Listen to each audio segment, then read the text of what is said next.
Note to the people we go this week. We'll get to all of your thoughts once the Canucks have wrapped in free agency next week. So our next guest, Frank Seravalli, Daily Faceoff NHL Insider presentation of Great Clips. And with more than 4,400 hair salons throughout the United States and Canada, Great Clips is the world's largest hair salon brand, official hair salon of the NHL, locally owned and operated 7 days a week, and they have the check-in app that makes sure that you are streamlined and in and out of there with great efficiency. Great Clips, it's going to be great. The well-coiffed Frank Seravalli join us. Looking fantastic, Frank, with the Vegas strip in the background for the NHL draft. Look, the big fish is Jake Guentzel, and we understand the Carolina Hurricanes are putting on a big final push to re-sign the player. What can you tell us there?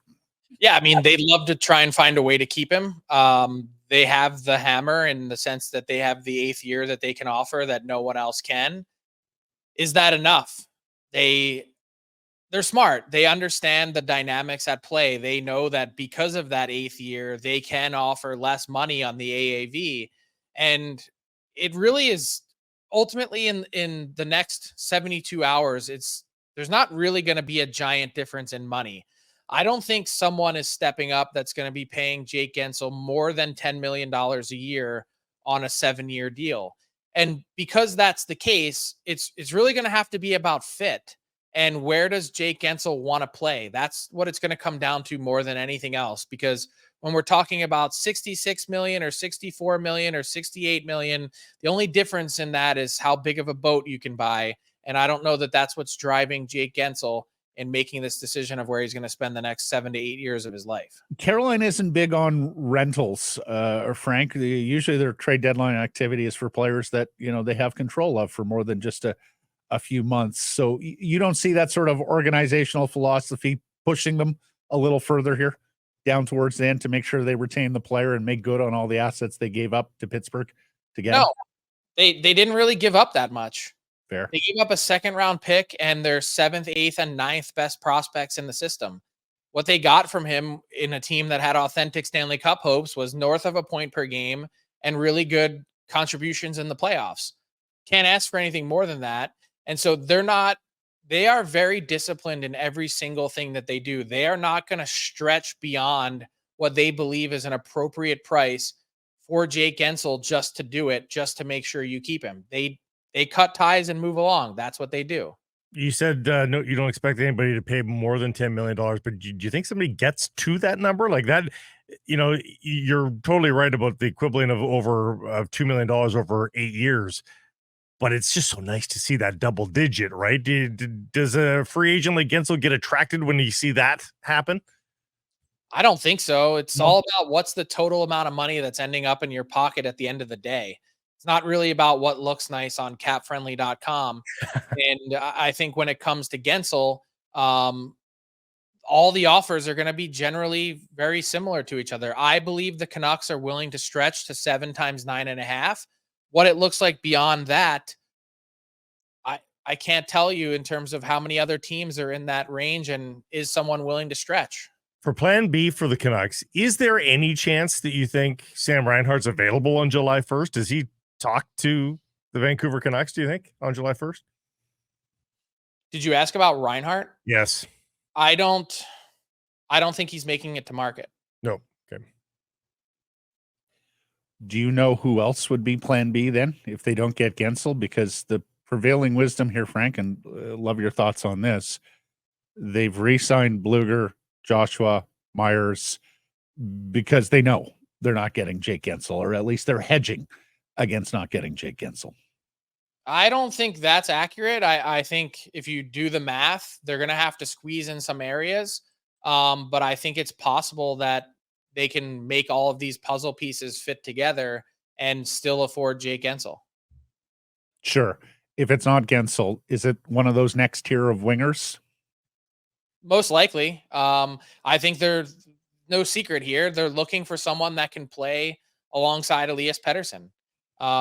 What's the biggest thing that we talked about in the 2nd-round series against Edmonton? It was, hey, is this a guy that's struggling on his own, or is this a guy whose performance is related to the fact that he's got line mates where scoring chances go to die?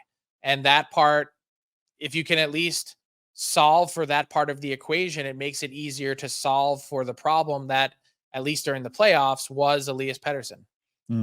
Where? So let's go through the names. Marchessault, what are you hearing there? Most likely to stay in Vegas. Really? All right. DeBrusque. Potentially heading somewhere to Alberta. Toffoli.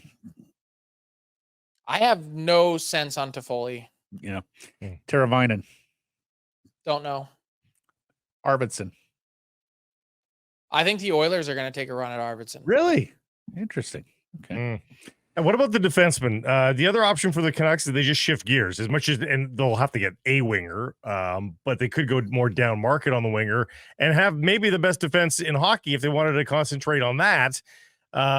Is there any sense that they would take a run at somebody of big money ilk? And that might even include Chris Tanev at this point. What do you think of the defenseman moving, or do you think there's a lot of guys that are going to be staying put there like Montour and Tanev? No, I think Montour is probably going to end up being on the move. Look, this is the tough part about what you're asking me right now. Someone might be listening to this on Sunday going, this guy's an idiot. 48 hours from now, I mean, everything changes in 5 minutes. But it seems like the ask for Montour is pretty hefty. And I think the Panthers made a conscious decision to go after Forsling instead and make sure that they locked him up long-term.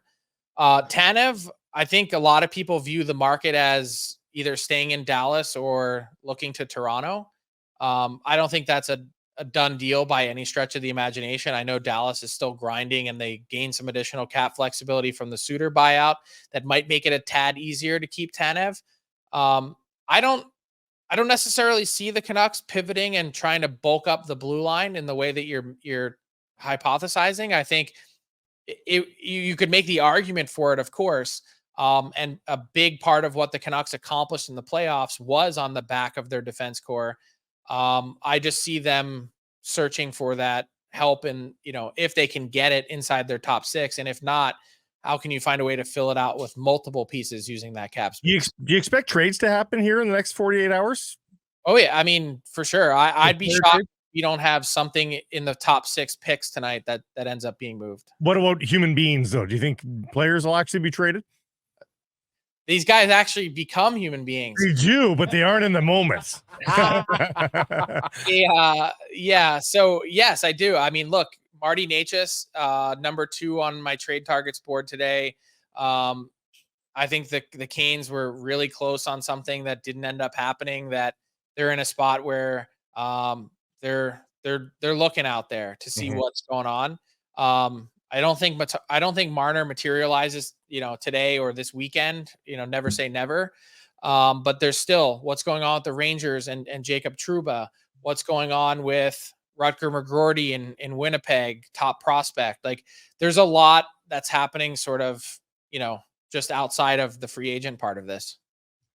Hey, last week you dropped would She Loves be susceptible, or the Canucks be susceptible to a She Loves offer sheet? I'm just wondering if you have anything further there, whether you've heard his name in any trade discussions. And, now there's the interesting situation with the Nashville goaltenders, with Sekeres. I fully believe Yaroslav Askarov will be in play now. If you're signing Saros to an 8-year extension, what sense does it have at all to have a first-round pick pedigreed goaltender playing in the AHL? He's not going to want to do that. He's not going to want to go back to Milwaukee knowing that there's no path forward for him in Nashville. So he joins my trade targets board today. That's a tough situation. So when it comes to Shelovs and the Canucks goaltending, I'm told they re-engaged on the backup goalie market yesterday. It seems like it might come down to math for them with that position, which is why I mentioned Shelovs as a potential offer sheet candidate.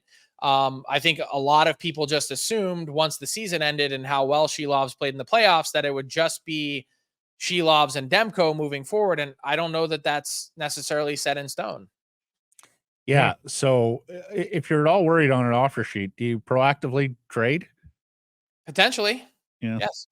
Do you think the goaltender market's robust? It certainly hasn't felt like that for a long time, that you get good value for what you ultimately get in a I won't say star young goalie, but a promising young goalie.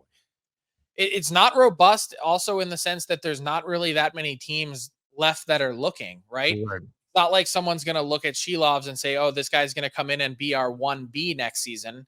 I don't think people are looking at it from that perspective. And also, you mentioned the trade market and what these guys bring in return. It's usually not upper echelon returns, and it's definitely not going to be that way for a guy who has 20 games NHL experience under his belt. That's not going to happen. So it actually I think it puts the Canucks in a bit of a disadvantage. You've got this guy that you like, this guy that you've spent a lot of time building his game up. You trust him based on the playoff run. And you are also arriving at this juncture where you're pretty much capped out if you get your wish list fulfilled, and you're going to have to make some difficult decisions on him. 23-year-olds don't get the keys to the car thrown at them very often, do they? As like the starter. Like if he's 25, maybe somebody is ready to anoint him the starter, but I don't think anybody's anointing this guy the starter, right? Not yet. No. RFAs. What are you hearing in terms of difficult RFAs to re-sign and whether or not any of them might be in play as soon as tonight? Yeah, I don't, there's nothing really that stands out for me. I think the biggest pressure point in the RFA class this year was Phil Hronek, and that got taken care of. There's maybe a couple tense things here and there. Jeremy Swayman is one probably for me that I'd pay attention to in Boston. They went to ARB last year. And so that resulted in a 1-year deal. Obviously, Olmark gone. Swayman's the guy. Get a deal done. Lastly, what'd you think of the award show? That was a lot of cringe. And which is unbelievable because they raised the bar on cringe for year after year, I thought. And yet they found new level. So I was in the seats. The venue was unbelievable. Yeah. I thought it was the perfect setup for it. It looked good.